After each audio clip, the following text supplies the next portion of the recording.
So welcome to our kind of study guide coverage for our final exam for health psychology. How I do this is there's no real outline. First, I'll invite you guys to ask any questions, specific questions that you have. We'll go over kind of the basic outline of the exam itself, and then that probably won't fill up all the time. And then so what we'll do is, what I like to do is go through the different units and the notes, because Dr. Mers does a phenomenal job of kind of providing you guys all with access to all the content you need. So if that sounds good to everyone, I'm going to open it up and see if there are any specific questions from you all.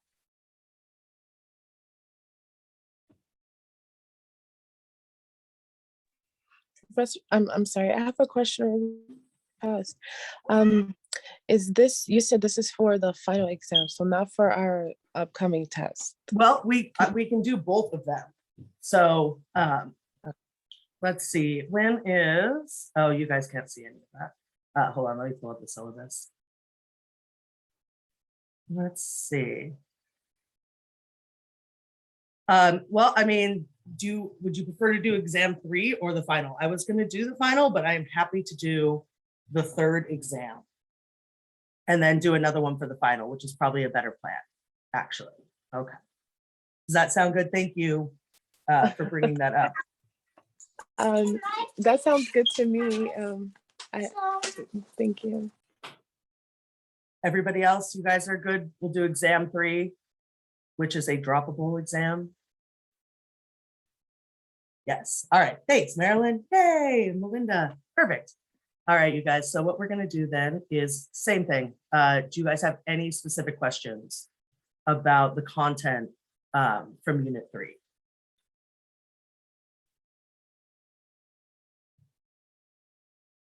All right. Again, if you think of them later, you can put them in the chat, which I'm not really monitoring. But we're going to kind of go through and cover everything anyhow. So Unit 3, right? Here's how, and I took Dr. Mers for a few semesters, and she's actually my thesis on my thesis committee. So this is how I used to study for her classes, right? Is that you know that it's going to be chapter 3, 4, up to page 74, and chapter 5, right? Along with the work that's in Blackboard and these pages. So make sure you've read those. So you're looking at chapters 3, 4, 5, and 9, but with specific pages. So once you do that, then you can go over to notes and stuff. And I apologize for background noise. My husband and I share an office, and we are both working today. So that is how it goes. So then what I do is I'll go into this specific unit, right? So these are articles that you can read that will enhance your understanding of the material that was discussed in class. And these are kind of the notes, and let's just go ahead and we're going to go ahead and go through these. All of this kind of stuff will be on your exam. When you're looking at this, what I would definitely do is you're going to look at anything that's like this, that's a term, health promoting behaviors undertaken by people to enhance or maintain their health compromising behaviors, behaviors that detract from or damage health, health habits, health behavior that is firmly established and performed automatically without awareness. Can any of you guys think of like a health habit that you have?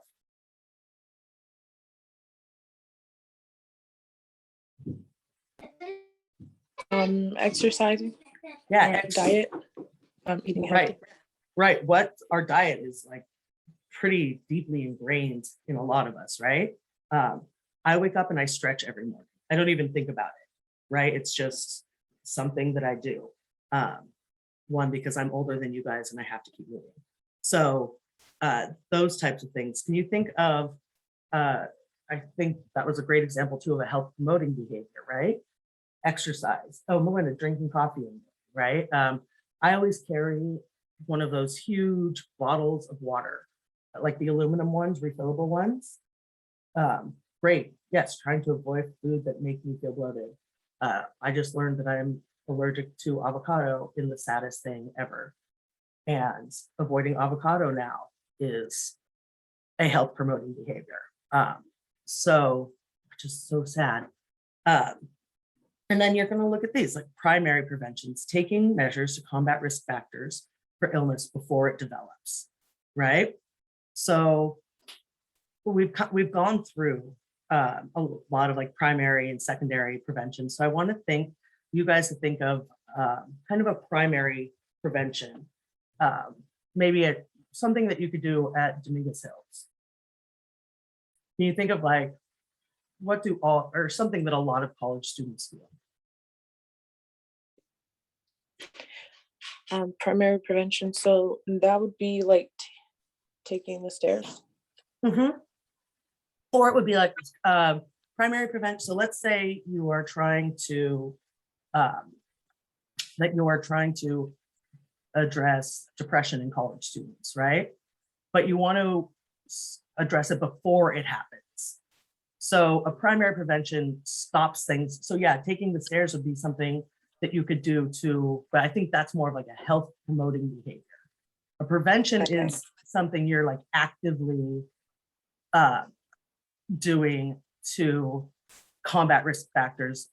So think of like, okay, here's a bad example. Dare. Okay. Can you think of like like I was a child of the 90s, the anti-drug programs, right? Okay. Were designed to stop kids from using drugs before they started. Right. Maybe taking up a sport. Yeah, absolutely. Exercise is, or developing, right.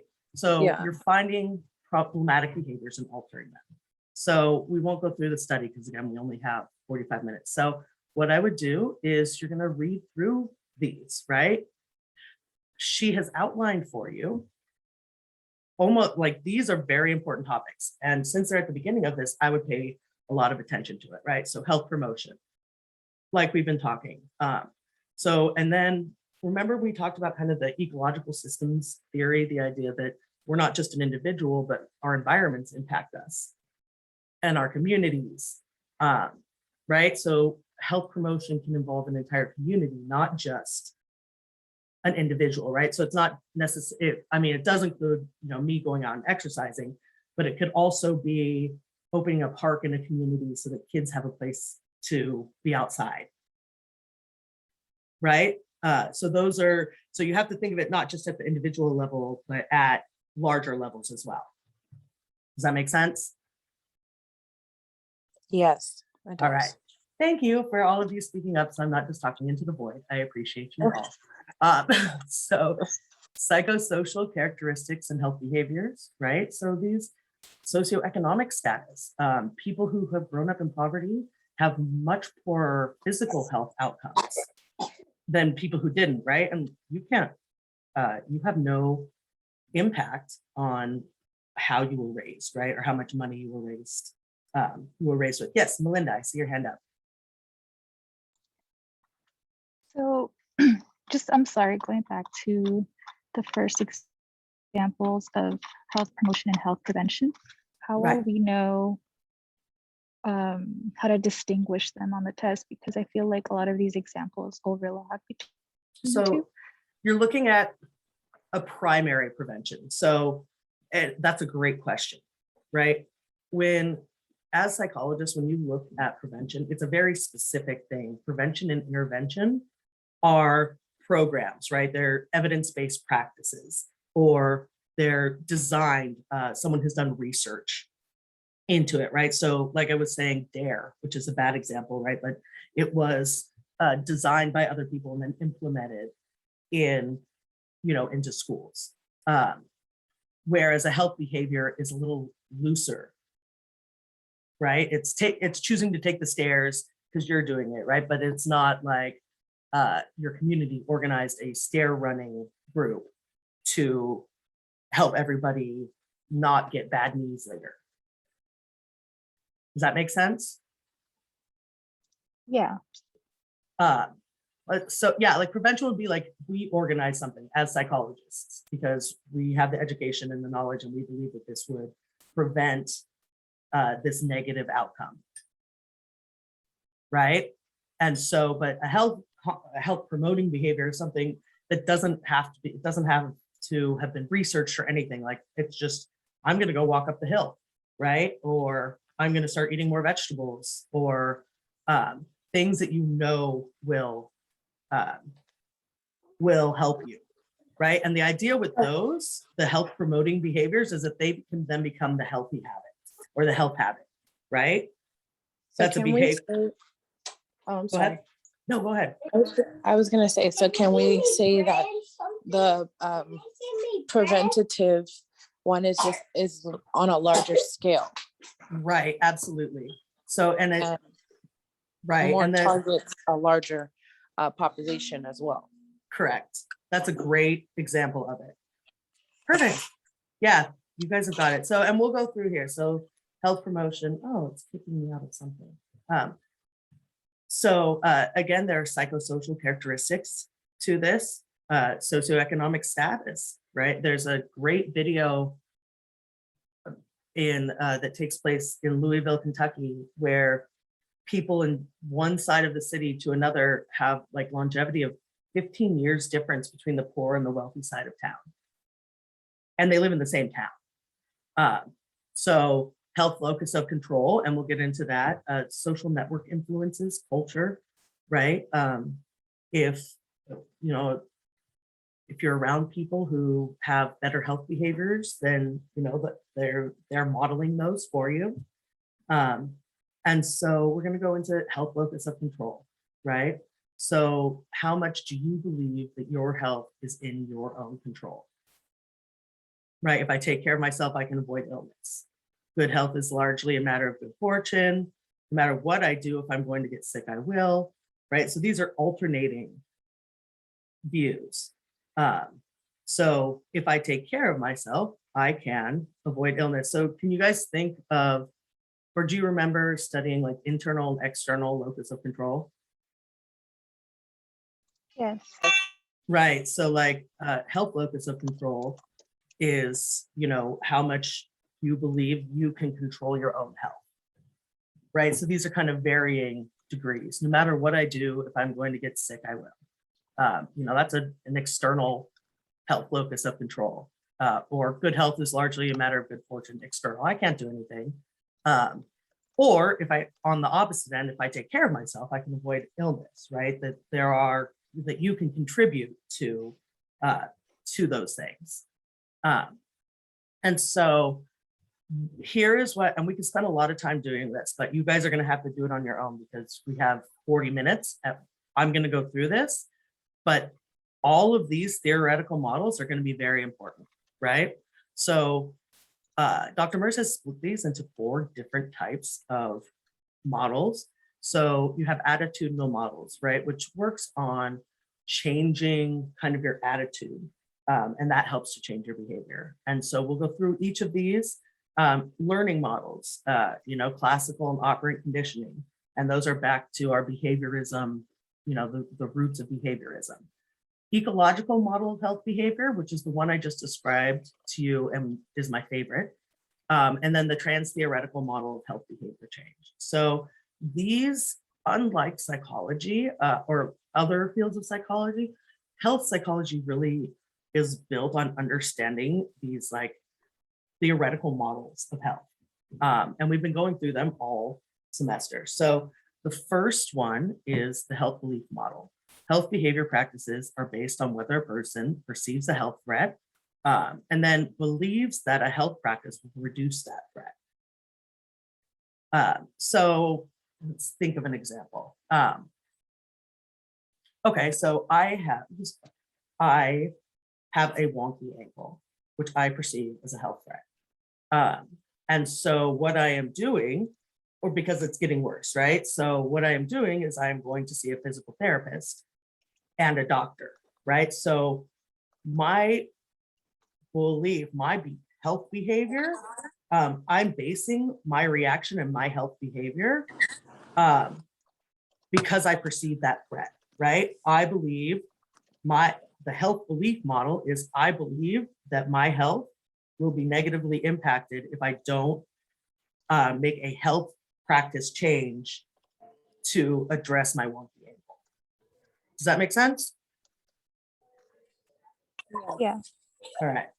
So theory of planned behavior. Health behaviors result from behavioral intention, which is attitude toward the behavior, subjective norms, perceived behavioral control, right? So if you are, this is more of a plan, right? I can change my attitude towards this, right? And that's more of a conscious decision, right? So basically the idea is that there are these three core components, right? You have your attitude, the norm, and the kind of amount of control you think you have. And the three of those together shape your health behaviors. So, and again, this is all just explaining why people behave the way they do with health, right? So if your attitude towards running is you like it, right, it's probably going to increase it. And that if you grew up in a culture where people go running every morning, you know, that's a subjective norm. You're probably going to run more, right? If you, you know, does it give control, right? Like, or is it something you feel good doing? Is it something you feel like you have control over? Again, that is something that will then impact whether or not someone participates in a health behavior. So self-determination theory is really interesting because it looks at, and here she has autonomous motivation, perceived competence. So the idea is that you're motivated to do something because you like it, but also because you're very good at it, right? When I was little, I played soccer because I was very good at it. And I did not take ballet because I was not very graceful. So you determine kind of yourself, right? Or you determine your ability to alter a health behavior. Do you feel that you have the resources around you? So think of one of you, think of a random health behavior, positive or negative.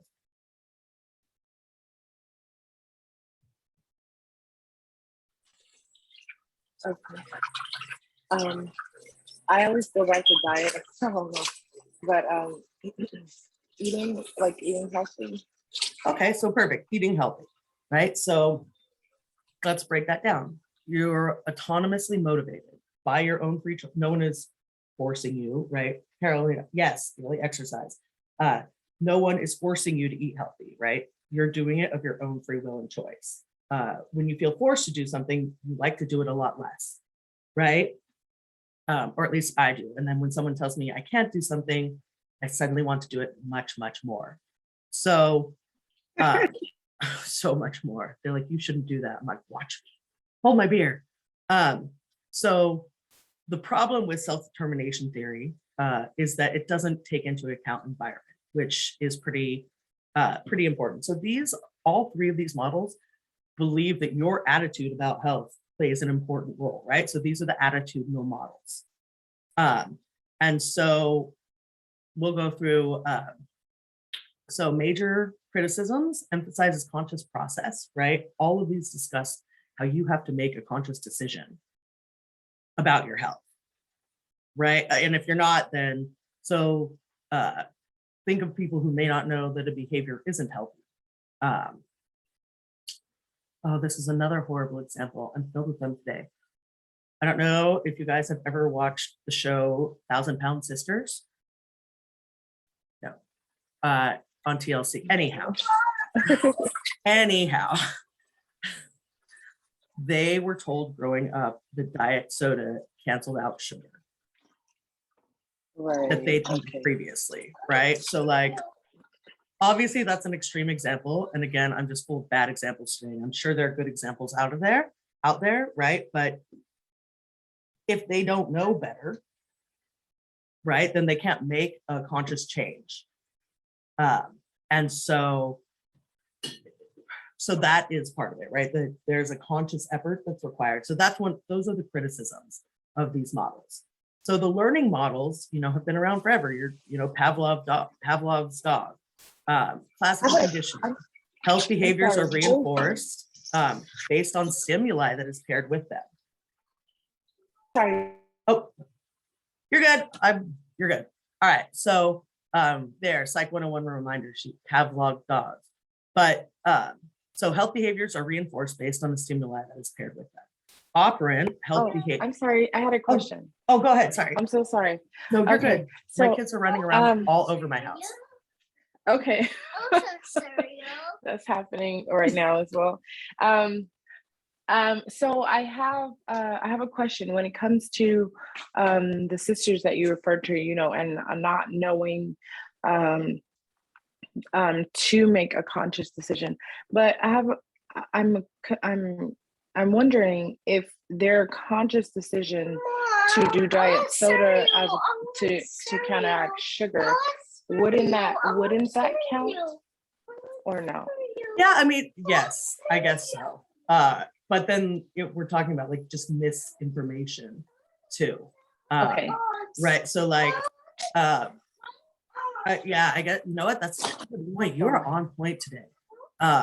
Which is why that was. I'm sorry. Oh no, I mean- no, that was a really good point. Yes, if they were doing it, but they were surprised to hear that diet soda was bad for them. They're like shocked.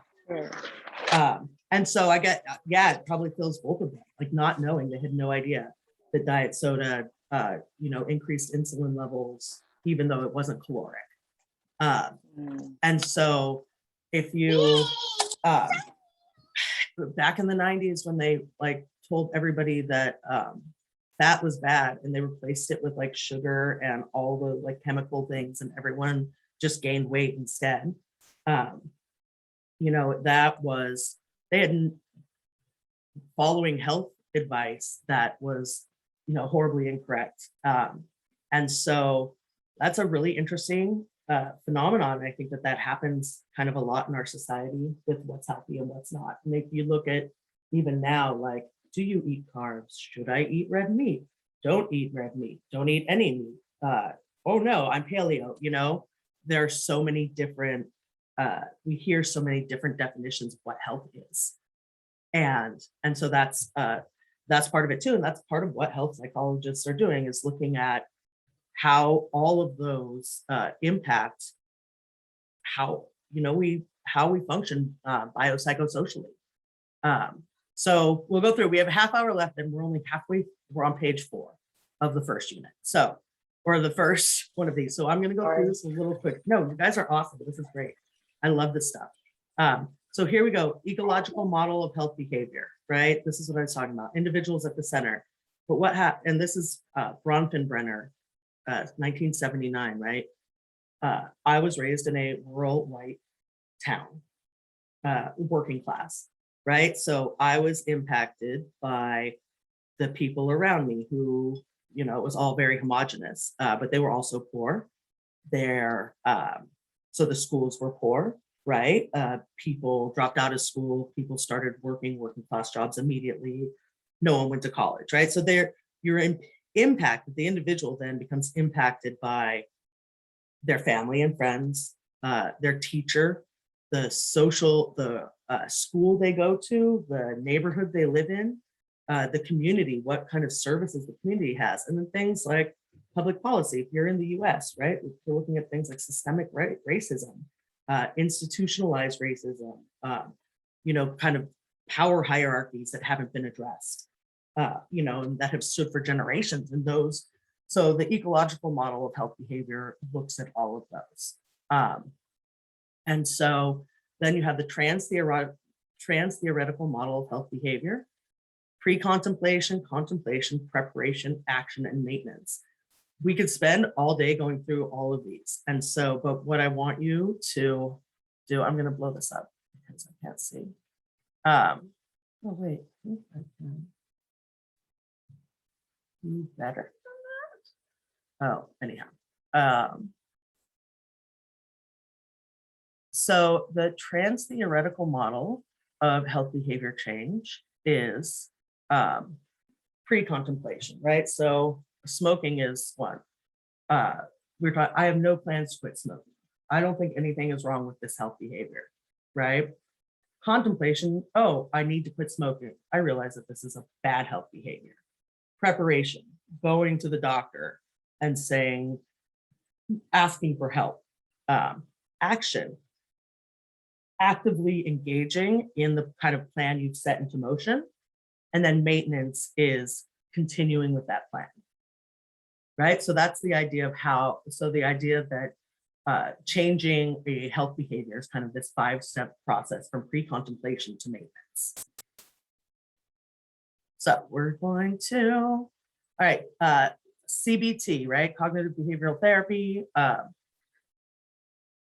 It's like this trifecta that thoughts, feelings, and behaviors are all interrelated, right?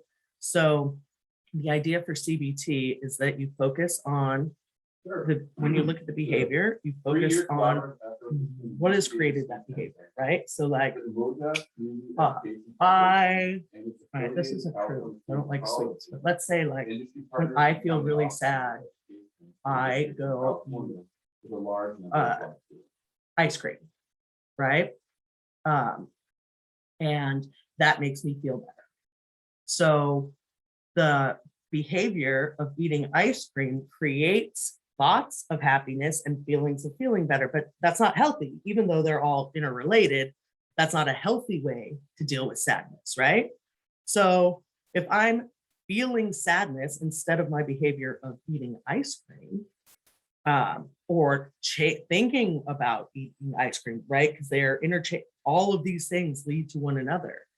If I'm feeling sad and I know that leads to the ice cream, maybe then I change my thoughts about it. And instead I go for a walk. And so the idea is that you can change behaviors by recognizing the feelings and thoughts that lead to those behaviors and interrupting them. So these are going to go through. I was gonna say, oh, go ahead. I'm sorry. I was gonna say, change your behavior by going to eat the ice cream. Right. Because you're just thinking about it, you'll do it, and then you won't be sad anymore. But I know that's the whole point. But like eating let's say you did that, right? Eating a tub of ice cream is probably just going to increase your depression long term, right? So because it does, like that behavior has a negative impact ultimately on your life. And so, yeah, you're right? Like, how do we, so the idea is it's simpler if you just change one part of it, right? Maybe changing the behavior itself is really hard, but if I start thinking, oh man, I got really sad and stressed out, and that's when I wanted to go eat ice cream, maybe I won't do that and see if I still feel stressed out. And then noting that even though you didn't eat the ice cream, you ended up being, calming down and feeling better later anyhow. And so replacing those. So we're going to go through, you're going to read these on your own. The CBT is like important. finding alternative coping methods. Right, exactly. That's a great, so here, self-reinforcement, systemically rewarding oneself to increase or decrease a target behavior. Well, like this, I brag my children.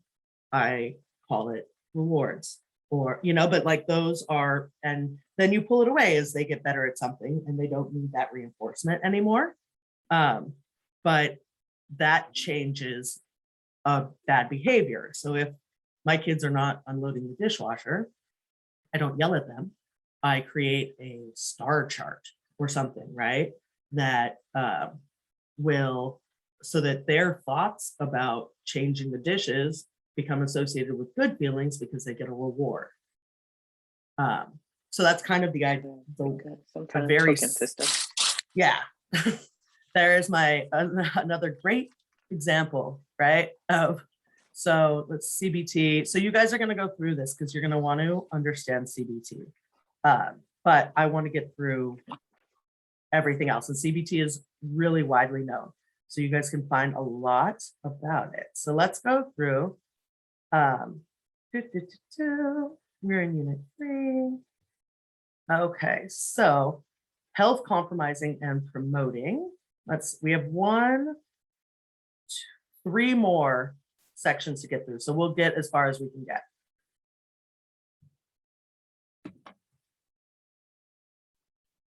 Okay, so health compromising and promoting behavior. So we kind of got, really started getting into this in the first part of the unit.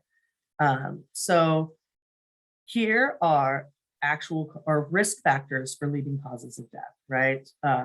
Behaviors, health behaviors, smoking, poor diet and physical inactivity, alcohol consumption, microbial agents, so infection, toxic agents, motor vehicle accidents, firearms, sexual behavior, illicit drug use. So again, we're going to go through these. So health compromising behaviors that detract from or damage health. Habitual, addictive, pleasurable, right? So, people don't just become like hardcore alcoholics later in life. It's a gradual thing that maybe started when they were, in high school or whatnot and increased over time. Begin in childhood and a window of vulnerability in adolescence. In developmental psychology, they're called sensitive periods.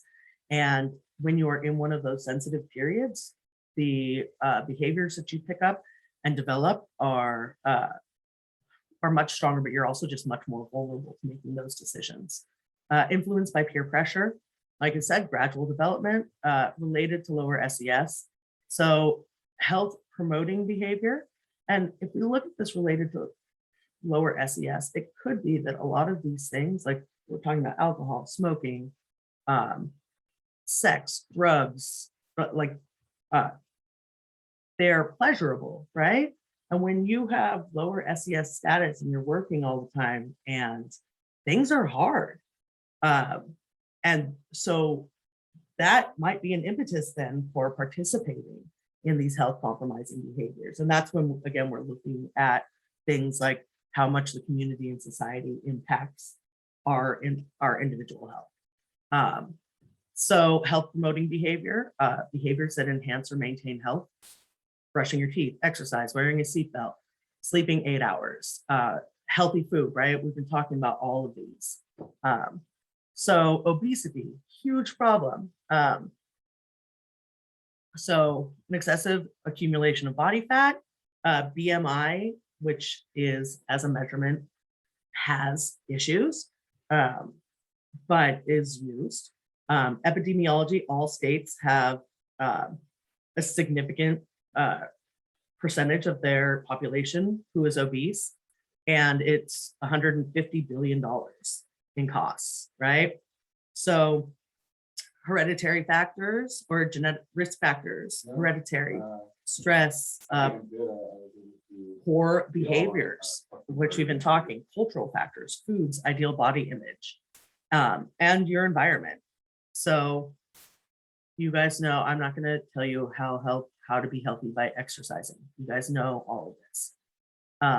So obesity interventions, individual. And so it's really interesting because I don't know if you guys have heard of the Adverse Childhood Experiences study, but it was a group of physicians at Kaiser in San Diego in the late 90s were running like an obesity clinic. And they noticed that a number of the people who dropped out had experienced childhood sexual abuse.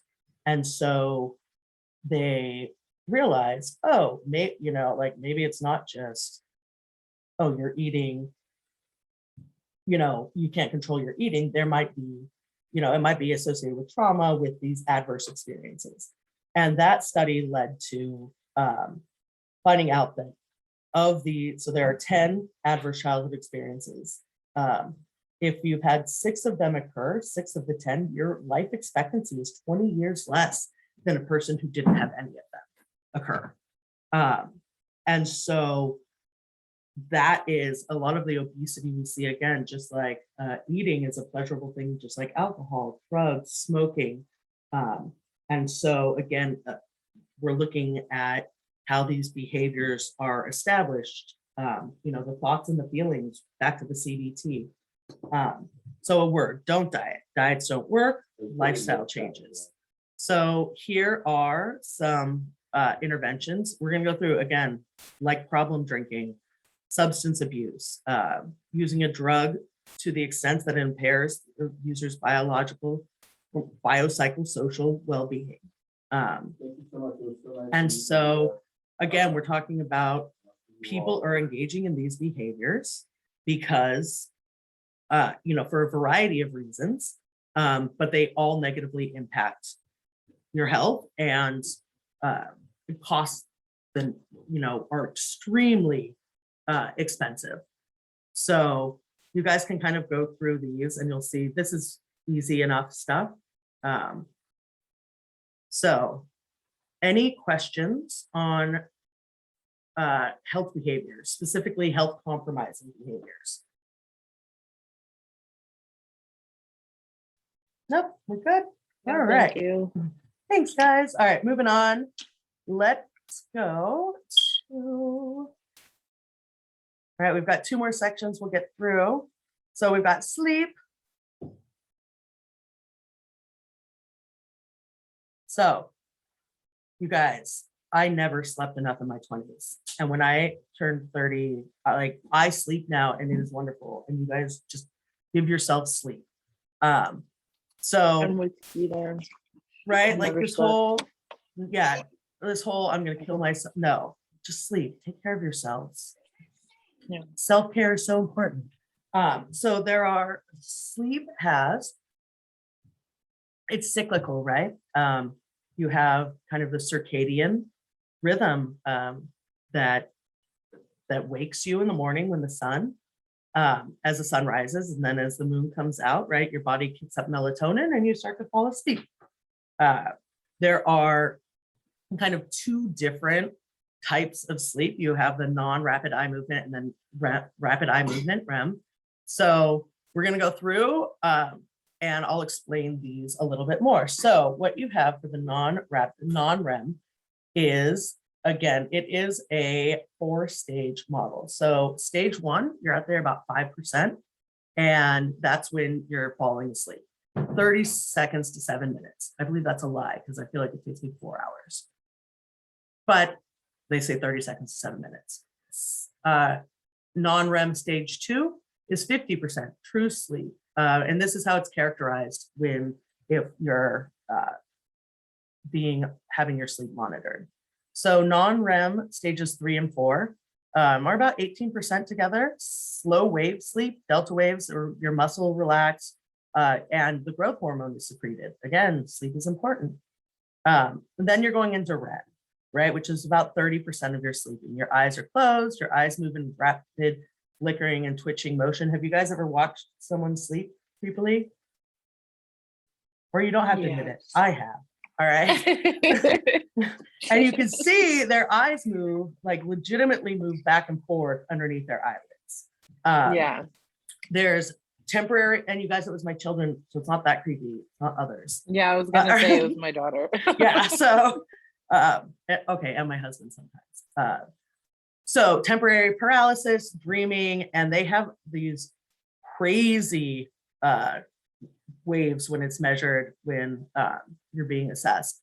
So sleep and health, cognitive functioning, mood, job performance, quality of life, everything is impacted by bad sleeping.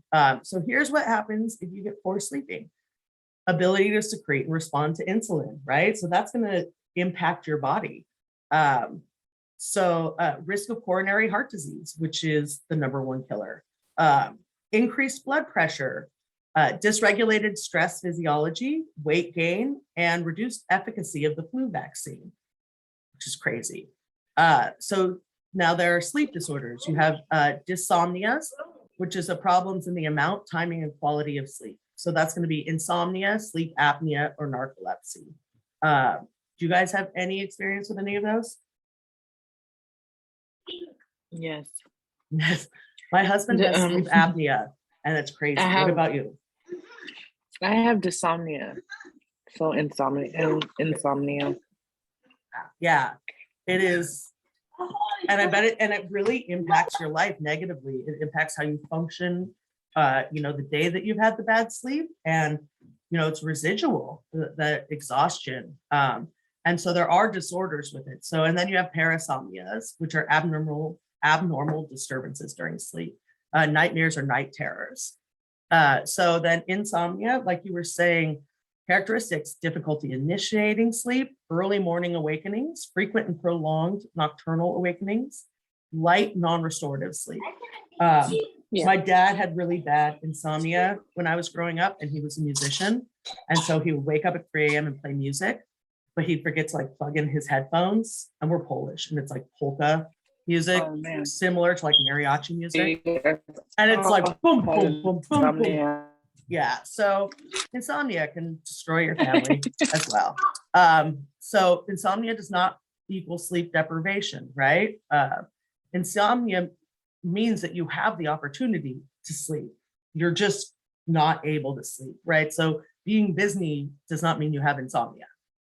And so that's important. So again, insomnia does not equal circadian rhythm disorder. Circadian rhythm disorder is when those hormones that kind of regulate our sleep, right? You have, we were talking about melatonin.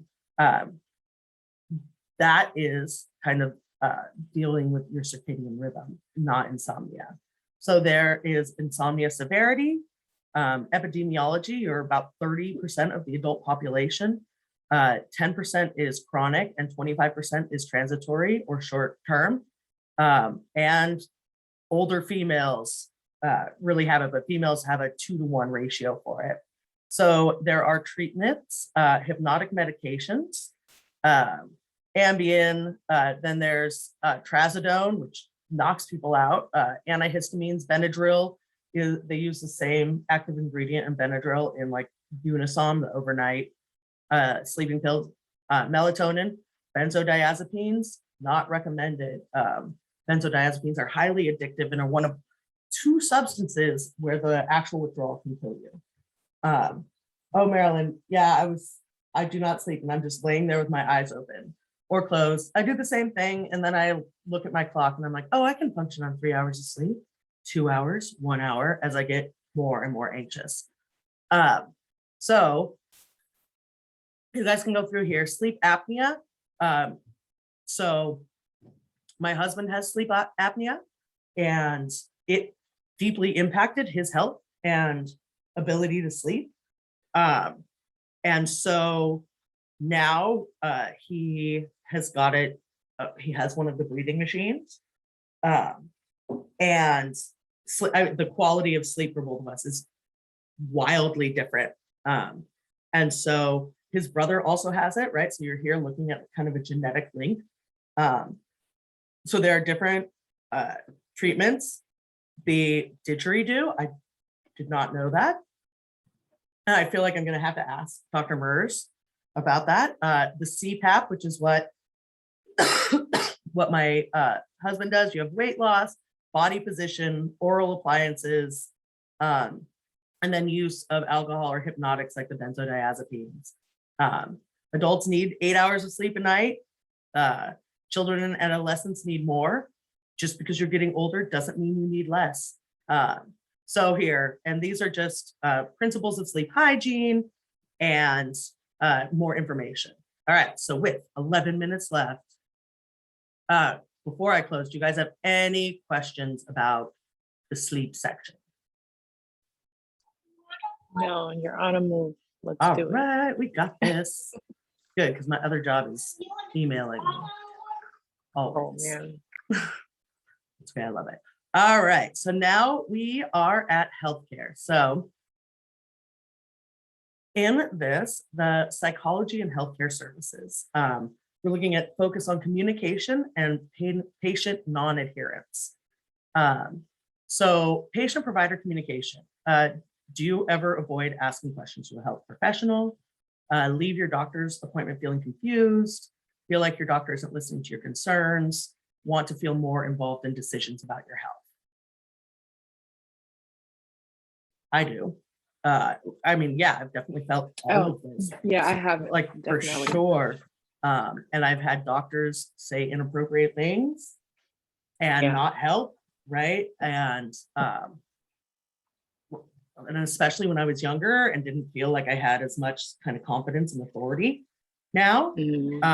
And so again, and why is that, right? So we look into how much, or, some of it's shame, embarrassment. I read a great article that was like dying of shame, literally people who don't go get checked out because they are embarrassed about health concerns.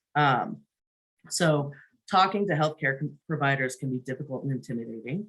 Effective communication helps ensure you have all the information you need, you make informed health decisions, and you have more control over your health.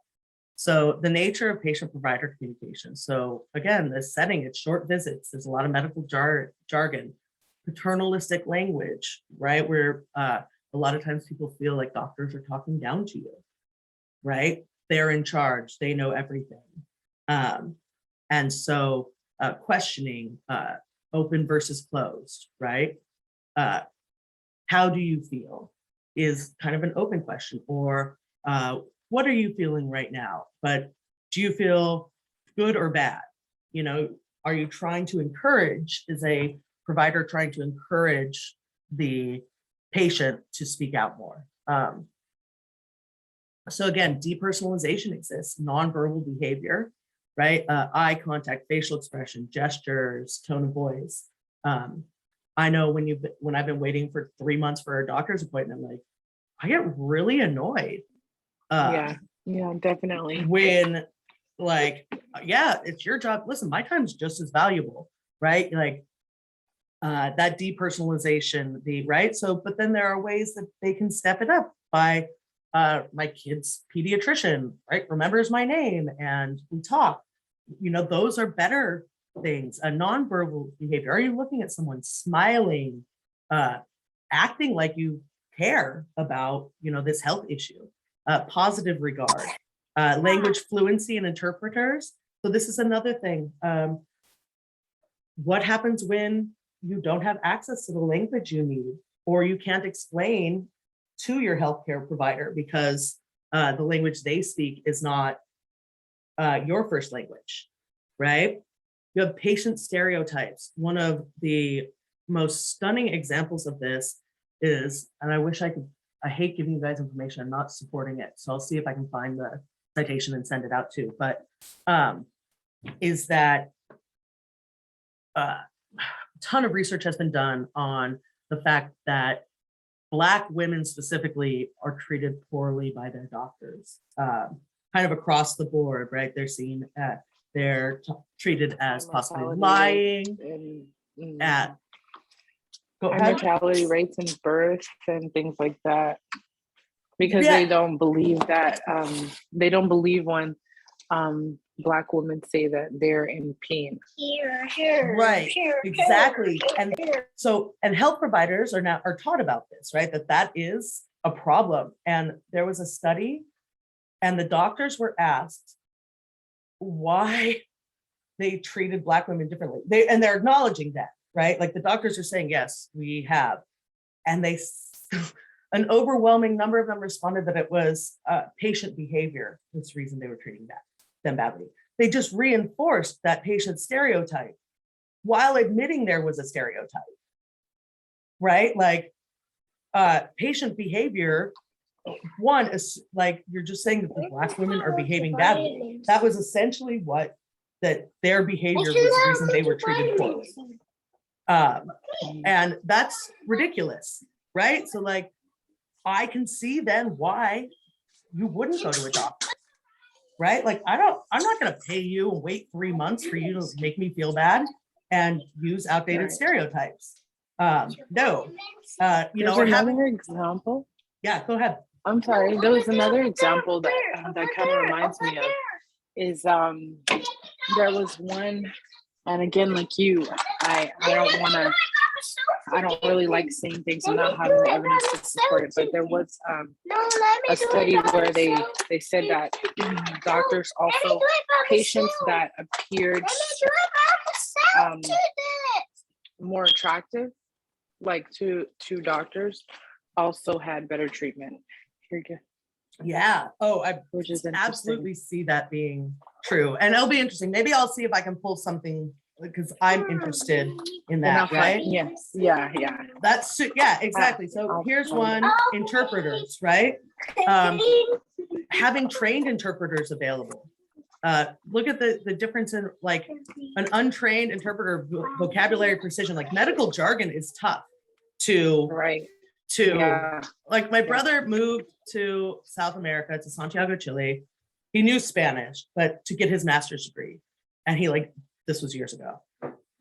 He dropped out because he's like, I mean, I know Spanish, but I don't know like master's level Spanish to do work. And so he ended up going back and doing it. But you know, that idea, right? That like people are having their kids translate for them. Right. My 8-year-old like would not be able to effectively translate health information. So then we're going to go into, we get into health literacy, right? The degree to which individuals have the capacity to obtain, process, and understand basic health information needed to make health decisions. So there's a link here for assessing health literacy. And so patient adherence, when patients adopt behaviors and treatments recommended by a healthcare provider versus non-adherence, right? Non-compliance to recommendations. So measuring patient adherence, self-report, the number of follow-up appointments kept, pill counts, right? So sometimes when doctors are prescribing scheduled medications, they might have the person come in weekly to make sure they're not overtaking them, or they might only give 1 week prescription at a time. So reducing barriers to adherence, educate patient and discuss treatment options, provider communication training, patient communication training, write down 3 questions to ask physician during your visit. Improving health literacy, identify and reduce barriers to adherence, modest goals, behavior change as prescriptions. And then morbidity and mortality, let's see. Sleep apnea and adherence. Okay, so there we go. So we did it with 3 minutes to spare. Do you guys have any questions about any of this? No, I think we just have to go over those and get a little bit more Right, that's all I would do. thorough and detail, and it should be good, I hope. Yep, and then I will do this again next week for the final exam as well. Same time, Okay. same link.